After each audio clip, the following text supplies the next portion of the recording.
大家好，我们今天要来做的是什么呢？你看就知道了，这是什么？龙年的红包袋。很快一年又过去，今年是兔年，然后明年就是龙年，所以我们就要来做龙年的红包袋。那这个红包袋呢，是我自己设计，然后我画的图，然后去看起来就是还蛮喜气的，我自己很喜欢。最主要呢是它有这个云的这个出来的这种立体感，然后这只龙呢本身呢它是一个蜿蜒的，很像。你知道那个有那种龙会盘旋在柱子上那种感觉，我是用这个概念去设计的。所以这只龙呢，它本身是这样子，好，然后这样过来，就是它是绕一圈的那种感觉。然后呢，头就是一个盖子的。那有两个图案的头，一个是侧面，一个是侧面，一个是正面。那后面呢，各自有它们不一样的吉祥话。然后这两个龙在一起呢，其实它就下面会变成一个爱心的形状，其实还蛮可爱的。然后打开呢，那我们这次做的那个胡须，龙有胡须，我是用了这个五彩的彩色线去做它的胡须，然后在这个尾端呢，再镶一个那个金色的珠子，感觉上呢就会觉得比较，我自己觉得啦，反正过年嘛，就是要又金又亮又红，然后就是比较有感觉，就是很快乐，有过年的气氛。好，那我们的扣子呢，这次是用一个铃铛来当扣子。打开之后呢，当然就是可以放钱咯。你看，像这样子，钱就给它放进去，不管你是1000的啦、500的啦、100的啦，都很好收。好，就是这样把它放进去，就是红包袋，像这样子，然后把它扣起来。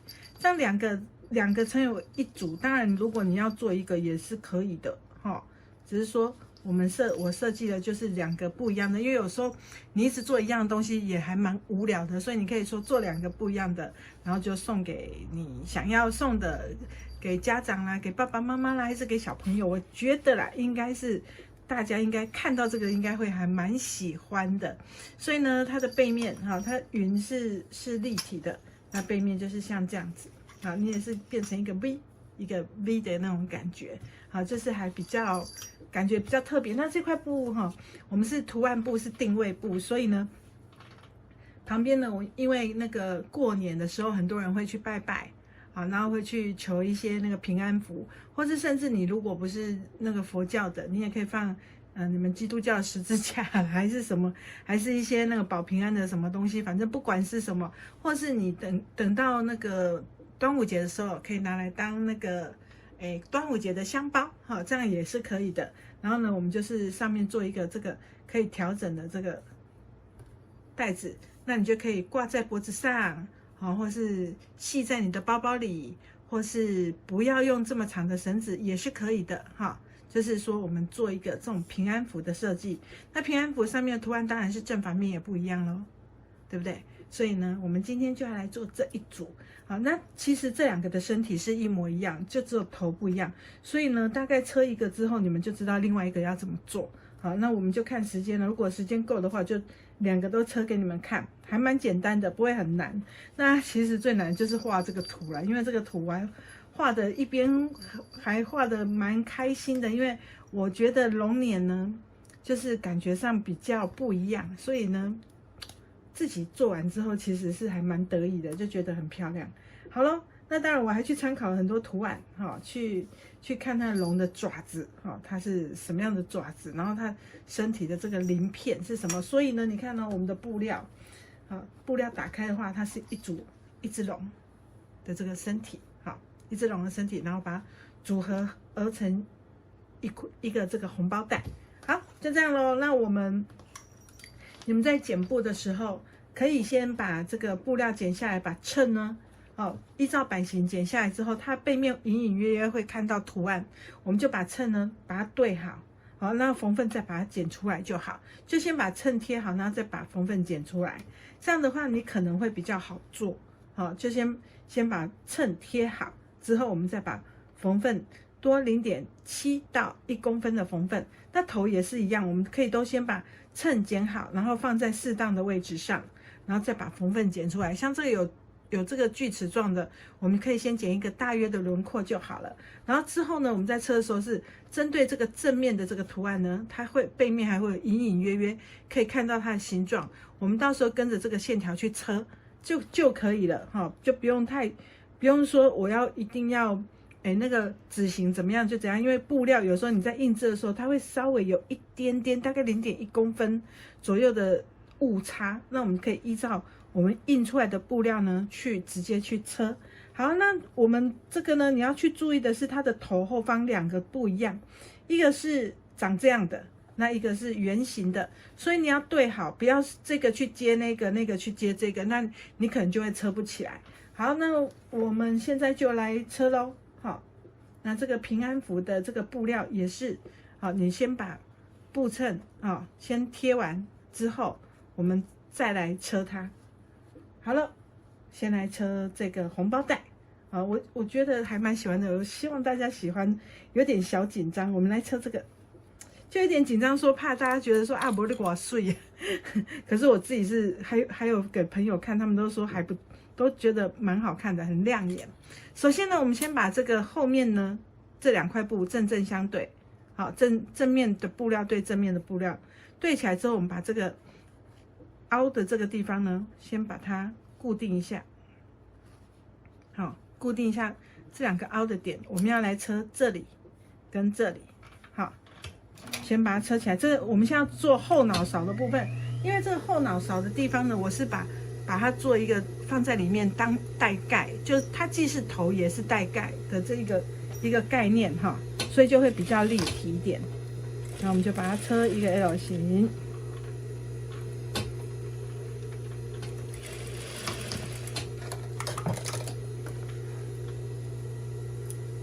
然后这边也是一样，车一个 L 型。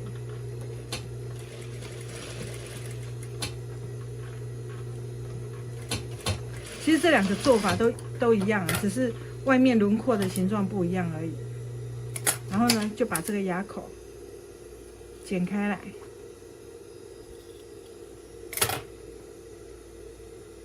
剪开来之后呢，我们就把它翻到正面去。那背面呢，我们就这个缝缝把它打开。那这块布料本身是那个金梳棉哈，所以就是材质很好，细斜纹棉布，质感非常好，像这样子。那如果你想烫的人，可以现在去烫一下，好，把它这个地方给烫。我本来想说我龙年应该想不出来，这红包袋未免也太难了吧？结果想说每一年我们都会用这个生肖呢做一个红包袋哈，来应对每一年的这个生肖的年份哈。所以我还是拼了老命把它想出来，然后没想到做起来，我觉得还蛮漂亮的嘞，哈，开玩笑就觉得心情很好啊。这个是飞龙呈祥，那当然，如果你想要圆形的，后面是做那个这个头，你想要龙年快乐跟飞龙呈祥交换也是可以的，就看你贴哪一个就哪一个。那你剪布的时候要注意就是了，就是这个的正面哈，它必须要是这样，你不要剪错变成这样，好，就是那个。2边都剪成同一边，自己要注意一下正相对的这个概念哈，一定要注意好。好，那我们这样子完之后呢，我们首先先来做把它的胡须的位置先做起来，因为如果你胡须没有先做的话，等一下不好弄。那我们胡须呢，我们会附上这个五彩色有金葱的线，好，它上面还有金葱。那我们就是有那个胡子的位置。那如果你自己起点呢，就是看你起点就是在它鼻子的2边，那如果终点的话，就看你想要在哪一边。我们先用锥子戳一个洞，好，戳2个洞，就是它这个胡子的位置，起点的位置，先戳2个洞。然后呢，这个线呢，你可以用这个打火机呢，前方给它烤一下，让它变硬，哈，它会自己会变硬一点。这时候你再把它穿过去这个洞，所以呢，你在戳这个洞的时候，不要太小。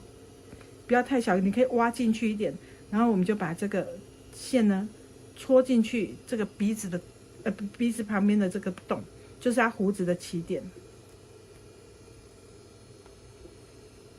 这次做起来真的，我觉得效果很好。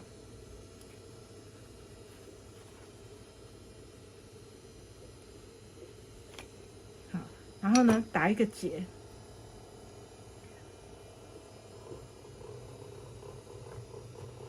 我胡子我是用15公分的绳子，那多的我们就让它多，就可以剪掉。好，然后好像这一定是太多了，太长了，这胡子也不能过长，过长也不好看。然后呢，像这样子，然后你可以看你要让它上面一点，下来一点都可以。然后我大概都是抓这样子，然后就给它再戳一个洞。好，像我这一只的这个就比较长一点，那我就可以戳在这里。大约的位置，就是你喜欢让它胡子长在哪里，你就让它在哪里就对了。那两边呢，你都给它烤一下，烤一下之后呢，它的前端会变比较硬，你就比较好戳进去。如果你没有用火的话，它会有点那个前面会有点散开，那戳进去之后，我们再来抓一下胡子的这个长度，好，然后后面再给它打个结。所以你绳子不要用太短，因为如果你用太短的话，打结比较不好打，或是说你已经确定这个长度，你可以拉出来一点，然后让它长一点之后，先不要把它弄死，好，你先把它这里抓一下，大概这个长度 OK， 你再把这个结，好，把它推好，推进去固定它的长度，这样呢，你就可以得到一个很漂亮的这个胡子。那这个绳子呢，本身不是那种太细软的。所以你放心，不会让你的胡子垂垂的，看起来就没精神。那多余的我们就把它剪掉。剪完之后，你还是一样可以烤一烤，你也可以不用烤，因为它在里面了。我们一开始烤呢是让它比较硬一点，我们就比较好搓。好，那另外一边也是一样，另外一边也是一样，我们把胡子呢前方先戳进去。那我刚刚已经有先把这个线头稍微烤一下。烤一下比较好戳，戳进来之后一样先打个结。好，那侧面呢比较不一样的是怎么样？它的那个胡子的另一端啊，会在哪个地方呢？会在它的这个后面，会跑到后面去，像这样子。那我们就会在这个位置呢，在大概看你要高还是低，随便你都可以。然后大概的长度呢，我们就先打个结。大概是胡子的这个位置，好，那如果这个位置我们 OK 了之后，等一下呢，因为你这样子的话，他会看到这个结，对不对？我们等一下要车进来，你就要这样翻过来，有没有看到？翻过来，等一下我们先把它固定起来，等一下就可以车进去里面，车进去里面就会像这样子，好，你就会车进去里面，那它的胡子。感觉呢，就是延伸到旁边去，所以我们就该掐起来，先让它固定一下。好，当我们胡子处理完之后呢，你也可以先缝一颗珠子，哪一颗珠子呢？就是这一颗珠子，你也可以先缝起来。那我们材料包里面也会附那个珠子，金色的珠子，金细细，然后呢，我们就可以先把珠子固定起来。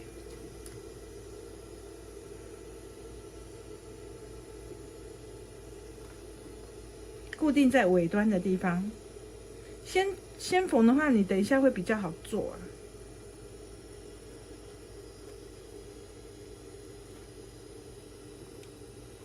好，当我们做这些小细节啊，其实就是增加我们这个红包袋的精细度让它不会我想那想那甜甜的话怕干啦，你是咧兄弟，莫名其妙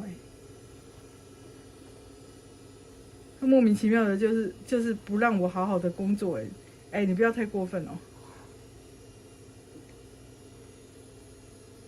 好，就是说我们做的这些细节，就是让我们的红包的精致度呢更高一点。好，不会说觉得好像粗制滥造，或是说只是用一块红色的布，然后就缝一个四四方方，加个盖子就变成红包袋，那多没意思啊，你知道吧？每年如果你都是做一样的，那我自己是觉得还蛮无趣的啦。所以就会想要多一点点变化，让我们的这个红包袋呢，可以跟别人不太一样。好，当我们把这个细节处理完之后，这个另外一边的珠子呢，不能现在缝。好，那我们就可以把刚刚的这一片，它的后脑勺这片呢，把它盖起来。那当然还有一个地方，差点忘记，就是那个我们这里还有一个那个扣环，其实就只有头比较难处理，东西比较多。我们下面这个扣环就是要扣那个铃铛的这个钩环，好，我们也是拿一条绳子，然后打一个结。这头比较需要注意一下。那当然红包袋啊，这个龙本身在我们台湾在我们这个传统的民俗里面呢，它是一个神兽，它是一只神兽，是一只很吉祥的。像很多人就喜欢属龙，所以每年呢龙年的小孩特别多，有没有？所以龙本身呢，它是一个很吉祥的这个神兽哈，所以我们要做它的时候，我们要多怀一点敬意，有没有？做漂亮一点，好，让它精致一点，让它感觉更高级一点，才不会觉得好像四不像这样子。虽然我也没看过，怎么有可能看过真的龙？但是呢，它的在你的印象中，它就是一个很精致、很威武，然后很厉害的一个神兽。好，那我们就把中央线，把这个钩环呢放在中央线。好，先打一个结，为什么呢？这样我们在拉那个铃铛的时候，久了才不会说绳子掉下来。好，那我们一样，下面先给它固定一下，先把它车在它应有的位置上。好，先固定好。接下来呢，我们就真的可以跟后脑勺一起车了。好，那我们就把后脑勺放上来。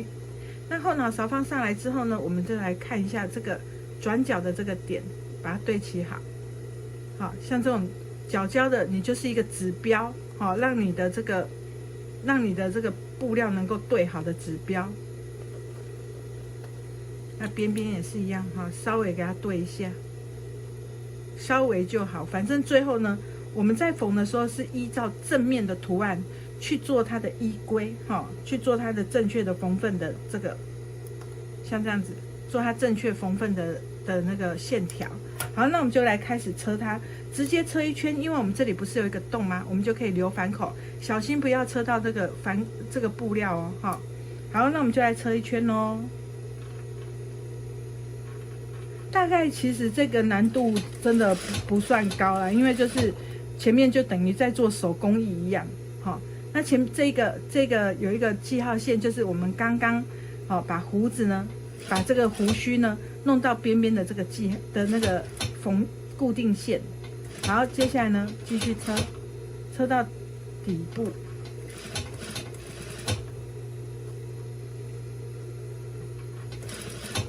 再继续车一圈就对了。然后沿着这个边缘，好，沿着这个图案的边缘，因为我们会贴薄布衬哈，然后就是把这个图案的边缘把它车好，跟着这个线条，好，因为龙有胡须，有龙的那个须，它的那个中须啊有点多哈，所以我们就是先用4个去做代表，总不能说做2、3个这就不好看了，就没有那个 feel， 所以就是有4个这个须，太多的话多难车啊。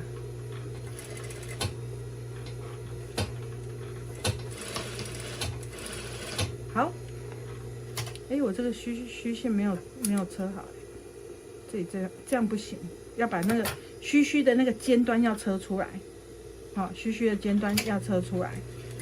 刚刚没有忘记说，这个转角一定这个点哈，要把它车出来才好看。好，然后我们就把缝份呢，多余的缝份剪掉。然后像这凹的地方，我们要记得要剪牙口，哈，记得要剪牙口。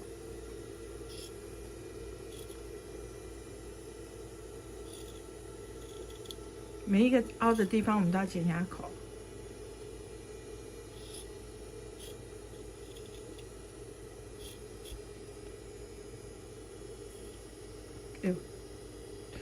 飞走了，然后把这个多余的布料都剪掉。这个结你不要剪掉呢，万一你剪掉了，你之后有可能说那个什么，那个铃铛那样开关关的，你很可能就容易线就断掉了。好，然后呢，弧度的地方我们可以剪牙口。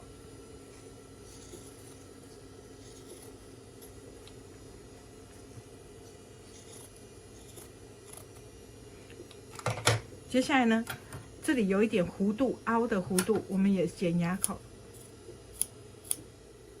好，我们接下来就从刚刚的那个洞呢，好，就是刚刚我们接的那边的那个洞呢，我们就把它翻到正面来，好，可以，还蛮好翻的啦，因为那个洞还蛮大的，我们就把它翻到正面来。那翻到正面来之后呢，我们就等一下再来把那个鬃毛的这个三角形呢，把它用锥子慢慢的把它挑出来。那首先我们先把下巴啦、边边啊这个地方先把它弄出来。好，那这里有4个尖尖的三角形的这个鬃毛的地方，我们再慢慢的把它挑出来。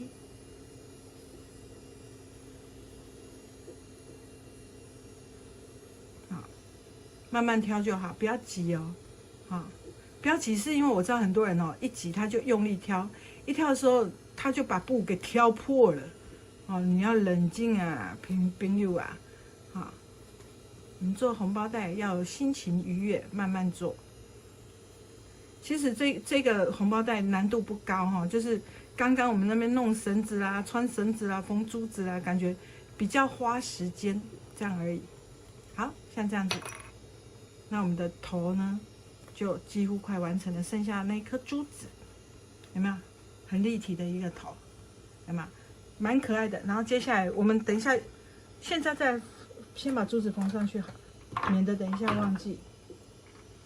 因为你现在缝珠子呢，你还可以把你的那个线头藏在那个里面。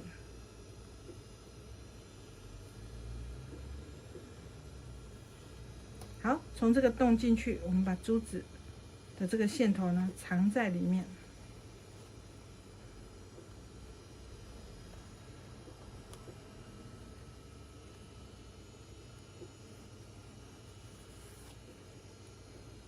把金色的珠子拿出来，我觉得放在手上找洞哈，那珠子比较不会掉。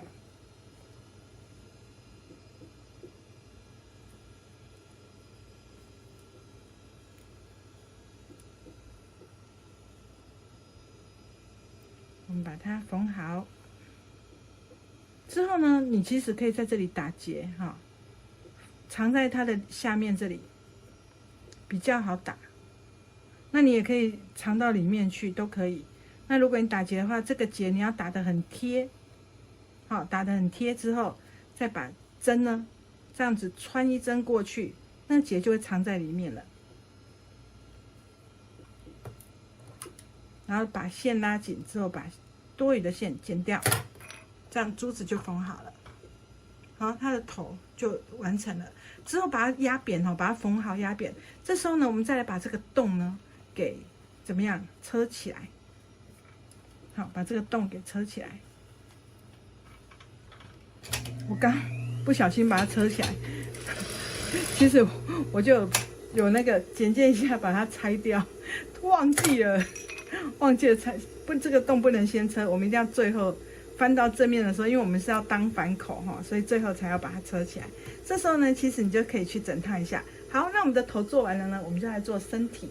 好，那身体的话呢，我们就来看一下，我们身体是配这个，它的头是往那边，所以我们的身体呢就是配这样子转的这样，好，就是说你的头的身体稍微给它搭配一下，才不会觉得很怪。好，那我们就来做一下这个头要放哪里的记号线。那你要注意哦，你的头啊，哦，它在这里，你不是把它缝在这前面呢，因为它是一个带盖，所以你要缝在后面。后面呢之后头才能盖到前面来，所以你要做的记号线是它的后方。好，车的时候注意一下。好，所以呢，我们的头是要像这样子把它盖过来，对不对？所以我们现在就要这样固定它。打开，然后把它固定起来。那我中央线也给它做一下好了。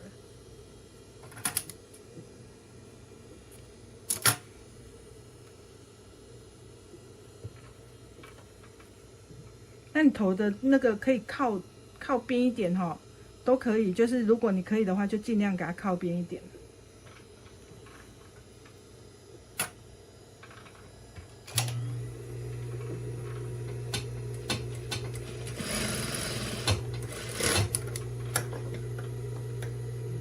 接下来我们就要来接里布咯。哎，我里布嘞，我里布不见了，忘记有里布这回事。好，等我一下，我去找一下里布。超好笑的，我竟然忘记有里布这个东西。那里布呢，它其实跟表布一样，好，可是我们里布呢旁边的云这里这个地方呢就不用凸出来，我们可以剪直的。那如果你不太会剪，你也是可以把它剪成一样有弧度，但是其实是不必要的。好，那我们头接完之后，我们就来把里布接起来。好，把头的这个下巴往上，好，龙的下巴往上放，然后呢，里布的带口我们先车起来。超好笑！我刚车手在外里布超一堆，真的是很妙，完全忘记要介绍里布了，就自以为那个画的图太漂亮。好，我们把头车好哦，哈，沿着这个线把它车好。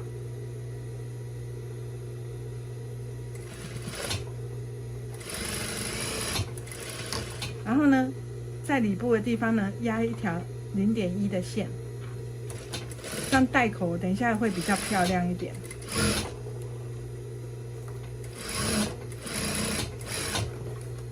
好，接下来我们就要来车这个红包袋本身。那红包袋本身呢，等一下这个头我们要往内折，不要车到头。好，我们往内折，然后呢，你就这样对折过来，用强力夹稍微夹住。等一下我们要车这个四周，好，就细细长长的这个四周。那我们车呢，这里要留一个反口，等一下要从反口里面翻到正面来，然后这边呢，你要记得要随着这个云的形状跑，好，所以等一下我们就开始来车，现在也不用等一下，就现在就要开始来车，云的地方稍微固定一下，好，让这个云的形状两边对齐的漂亮一点，好，尽量啦，尽量你给它切较水的，好，反正我图都画的这么干乎了，你们就把它尽量车漂亮一点。好，那我们就开始来车。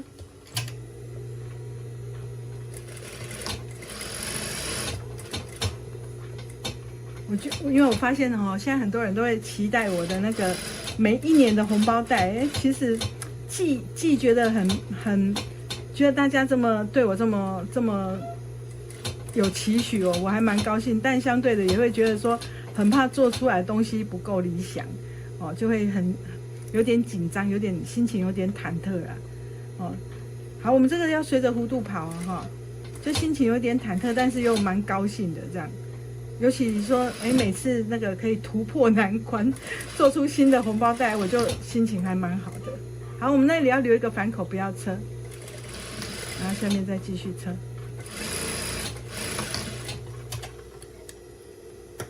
那这个地方要记得把多余的缝缝剪掉，然后呢，还有哪个地方要注意？你们知道吗？还有哪个地方要注意？当然是弧度的地方咯，这个地方要剪牙口。好，那多余的这个缝缝，我们可以用锯齿剪刀帮它缩小它的缝缝。好，让它转过去，翻到正面的时候呢，它的弧度会漂亮一些。接下来我们就从这个洞，翻到正面来。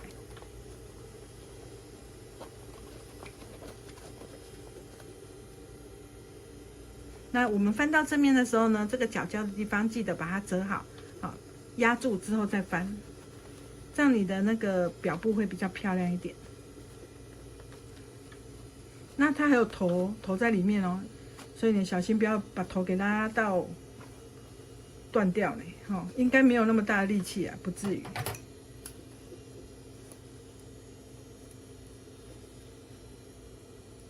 这真的蛮美的。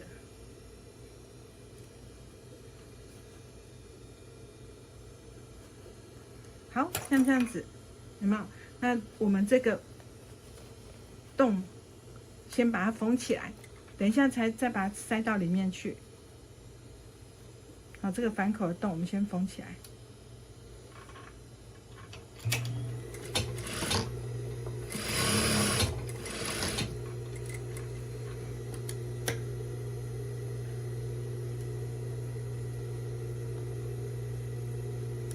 然后呢，再把它塞到里面去。好，那我们在塞的时候呢，你会觉得你的手不够长，那当然的，我我们是正常人类，手没那么长，所以你可以用你的筷子来辅助你一下，好，用那个万能小竹筷。那如果你没有万能小竹筷的话，你也可以用什么来辅助呢？就是用你的这种方格尺，任何的方格尺都可以，因为它平平扁扁又宽宽的，就很适合戳这个红包袋的这个底部。好，戳完之后你要记得哦，我们有什么东西，这个云的地方要把它挑出来。好，我们刚刚辛辛苦苦车了一个弧度，对不对？我们云的地方要挑出来，感觉是不是立体许多啊？哈，这样子。那我们最后呢，一定要把它整烫一下。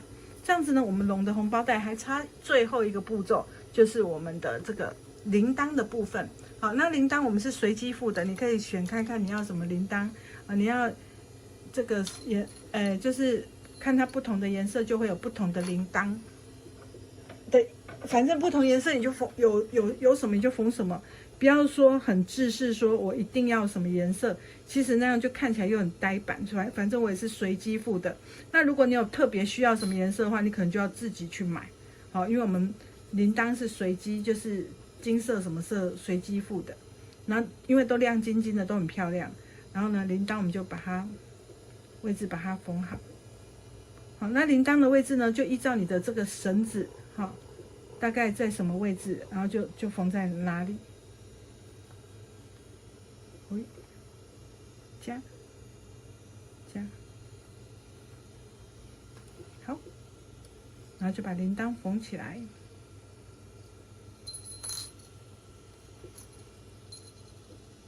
那铃铛因为是等于扣子的这个作用，所以你也不要说，你可以针像我一次用4条线啊，那我缝个2次就可以，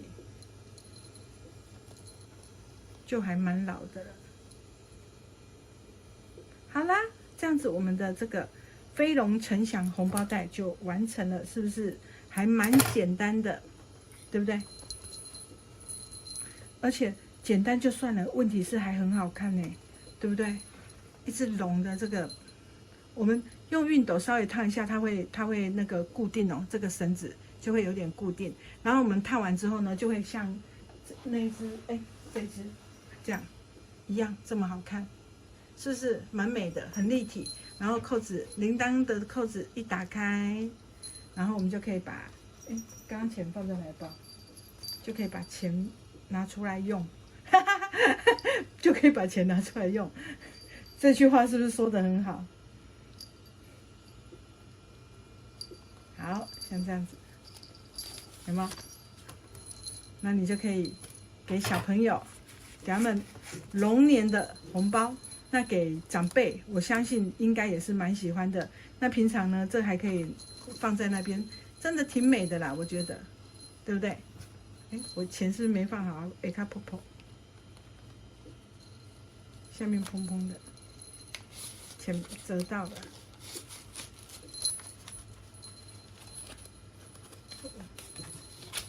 我为什么钱会折到？真的很不懂连要放钱都有毛病。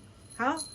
放平了，像这样子，所以呢，就是它做法不难，好啊，就是前置作业，为了要让这个红包袋感觉更精致，所以我们前置作业弄胡须啦、弄珠珠啦，就会比较花一点点的小心思。那做起来的完成度很高，最主要是又很讨喜，就还蛮好看的。那背面就是这样，就是有一个吉祥话这样。所以呢，喜欢的朋友，你们其实是可以自己做做看啦。那我们就是这个图，因为是我画的，所以没有，就是有这个布料可以那个做材料包，就我自己蛮喜欢的。那就是教大家怎么去做一个新的龙年的这个红包袋，跟以前就这样四四方方的红包袋呢，感觉上会有一点点不同，对不对？好啦，那时间好像还够，我还可以再做这一支，你们有想要看吗？如果你们已经会做的人，就可以赶快去做。那如果觉得还想看一次的人，就可以再看一下。好，那就不用讲解太多啦，反正大家刚刚看的都意思都一样。好，这个意思都一样，从后面这样开始做。好，把这个穿好，然后车一个 L 型，刚刚说过了。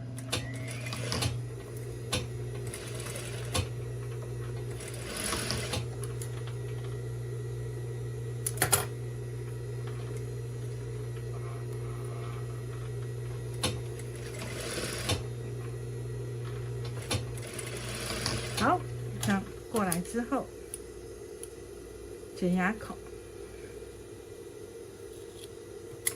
然后把缝缝给打开，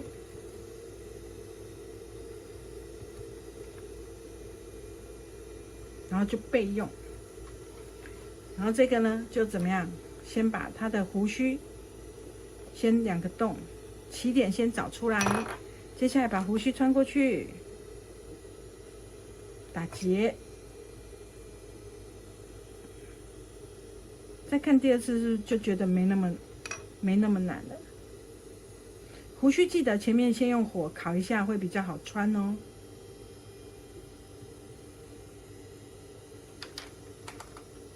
那我刚刚事先都有先烤过了，先用那个赖打火机先烤过了。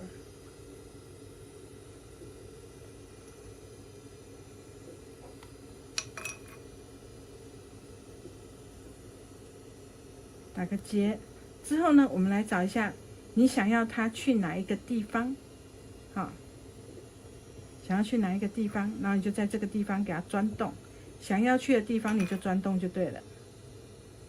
所以这个位置可以让你自己去选择的哦。只是起点一定是在那边啦，因为我看了很多那个龙的图片，有没有？它起点都是在鼻子旁边，好。绳子多留一点哈，打结你会比较好打，反正多的我们就把它剪掉就好了。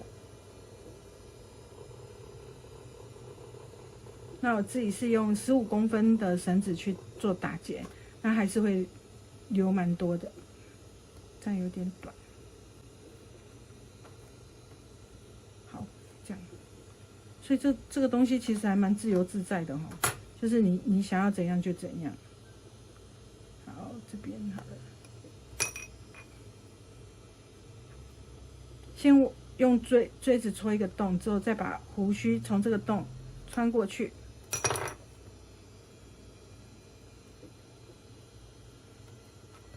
然后让这个结呢，好，看这个胡须有多长，再把这个结给弄固定，把它拉紧，好，多余的可以剪掉，这样子。好，2个胡须，然后呢，再把后片没有，要先缝金色的珠子。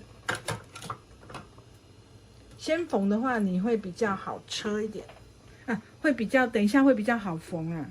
就先缝的话，其实也可以晚一点缝，可是我觉得先缝的话会，因为我比较不擅长这边做很细腻的动作，就是还要从中间那边穿还是干嘛的，所以我就会先缝起来。就每个人擅长的东西不一样哎，我对这种很小的东西，有时候看起来好像很厉害，其实没有。像我就不太会什么串珠啊那类的，那个我就不太行，没什么耐心。我就一拿那个珠子就一直掉满地，所以我不会做。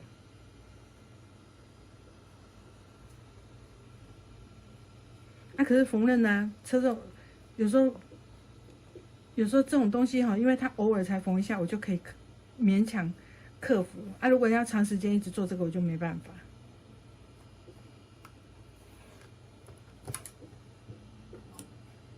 所以手巧也是有分什么程度的手巧，或者是说哪一个类型的那种手巧。因为像我也很不会开包装或者是贴胶带。每次胶带那个比较宽一点的胶带一贴，我总是把它贴的这样歪七扭八的，还是开包装，我总是把那个包装撕到烂开来。所以每个人擅长的东西不同。好了，我们珠缝完了，幸好只要缝2颗，它要是胡须多一点，我可能要我的命，我可能就不会想要缝珠子了。只是我就觉得说这样有一点立体。加一点小的装饰，有一点立体感，感觉很棒。然后它的海啊、下巴这边记得哦，要弄一个弄一个什么一个结，我已经先打好了，那我就直接把它固定在上面。那怎么打结，应该大家都知道吧？就是打一个结在下方。刚刚也有打结，刚那只我就是你就是把它对着，然后打结，然后取一个那个铃铛可以进去的这个圈圈的大小，这样就可以了。我是用大概12公分的长度去打结，可是一定会有剩。好，接下来我们就把它放着对齐，放好。好，我们可以找一下中央线哈，然后跟它的下巴对齐，这样你的头比较不会歪。像这样，跟它的下巴对齐，这样头就比较不会歪。那这个的话比较好做，是因为它是圆形，整只都是圆形的。好，所以你就可以从这里开始车一个圆形就对了。那车到这旁边有珠子，自己小心一点哈，不要压到珠子，把珠子呢推到另外一边去。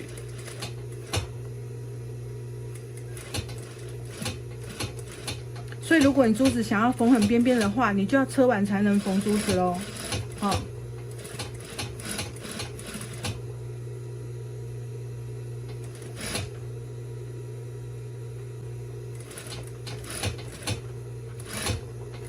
好，这样绕一圈，然后来剪牙口。好，那牙口圆形的就很好剪啊，就是绕一圈剪牙口啦，剪一整圈。好，用锯齿剪刀给它剪一圈就对了。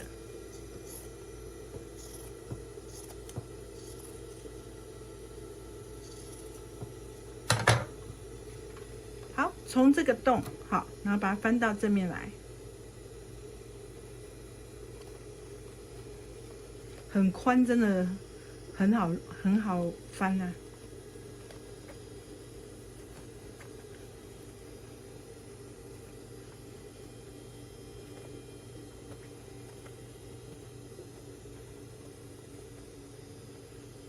它这个就是圆形的脸，很福气哦，吼，感觉这是很圆满的感觉，有没有？圆圆润润的。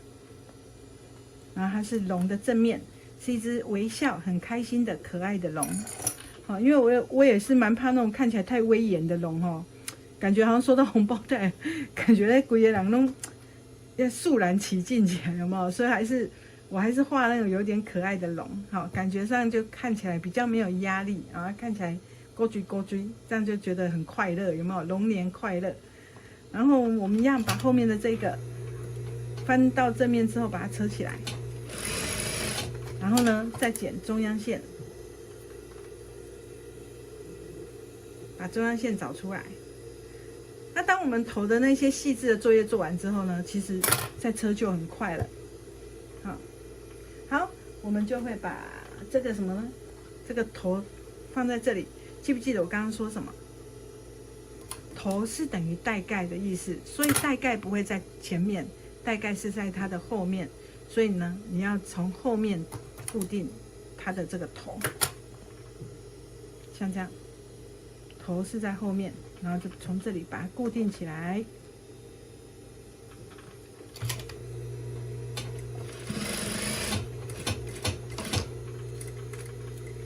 接下来把里布，这次里布我可是知道要先拿来了，好，里布呢拿来把它对齐好。从正面车，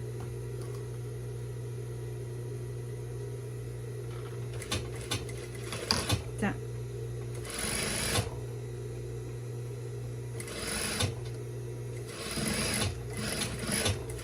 接下来呢，里布压线，让它带口比较不会这样子歪七扭八的。接下来是做什么呢？你们还记得吧？我们要把这个头稍微折起来一下，然后翻过来，我们要来把带身车起来。那带身车起来的时候，我们要注意什么？注意的就是云的形状有没有漂漂亮亮的。所以呢，我们云的这个凹的这个地方呢，对一下后面有没有刚好在那个位置上，把它对好。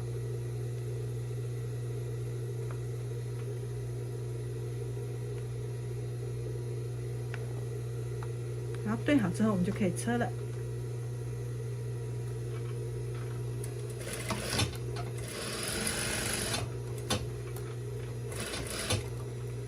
车到这里的时候，记得怎样？凹处的那一针一定要车到哦，哈，然后再来车这个弧度，然后到凹的那一针记得一定要车到，好，然后呢再继续往前车，车到这里的时候，我们要这一段要留反口，不要车，然后呢再把整个带子完成带身车起来，多余的缝缝剪掉。然后该剪牙口的地方要剪牙口，然后弧度的地方把多余的缝缝修掉，用锯齿剪刀。没锯齿剪刀的赶快来买吧，我们家有卖哦，便宜又好用哦。然后呢，我们就从怎样反口的地方翻到正面来，记得翻的时候还记得吗？角角的地方压好。再把它翻到正面来，头会顺便跟着出来，因为那是算带盖的部分。有没有？快爪跑出来了！你好，可爱的龙跟你 say hello， 所以它就跑出来了。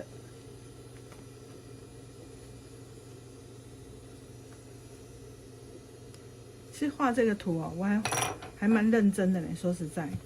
因为为了要表现那种阴暗啊，还有云的那种流动啊，希望它是有一种生动感，所以就还画的蛮认真的。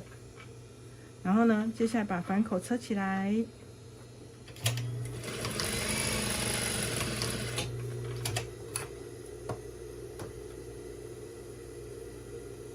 再把整个带身塞回去。里带身把它塞回去，那手没有那么长，就可以拿出你的辅助工具万能小猪块，把它戳进去，放皮。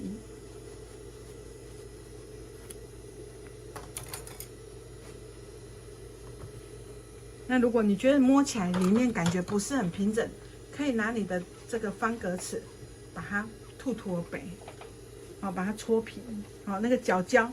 那个直角的地方都可以变得很平整哦。然后呢，记得要怎么样把我们的这个云的这个形状给找出来，有没有？把云的形状找出来之后呢，我们再来整烫一下就好了。那当然，最后一个步骤就是要把你金色的铃铛缝上去，不一定金色啊，就是把亮晶晶的铃铛缝上去。好，像这样子。那我这个是在这个位置，好，那因为这两只龙的这个头大小不太一样，所以铃铛的位置也会不太一样。好，那你就是要等到做完最后一个步骤的时候，我们再来缝铃铛哈。可以。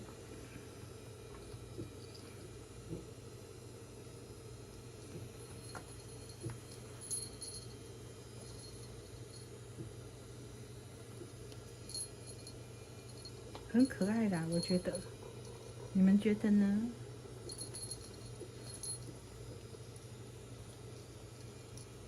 这种是走，我又不喜欢那种市面上那种故意把龙的身体弄成有手有脚，然后就站在那边那种，我就觉得龙就是身体长长的啊，所以我就是不太能够接受说。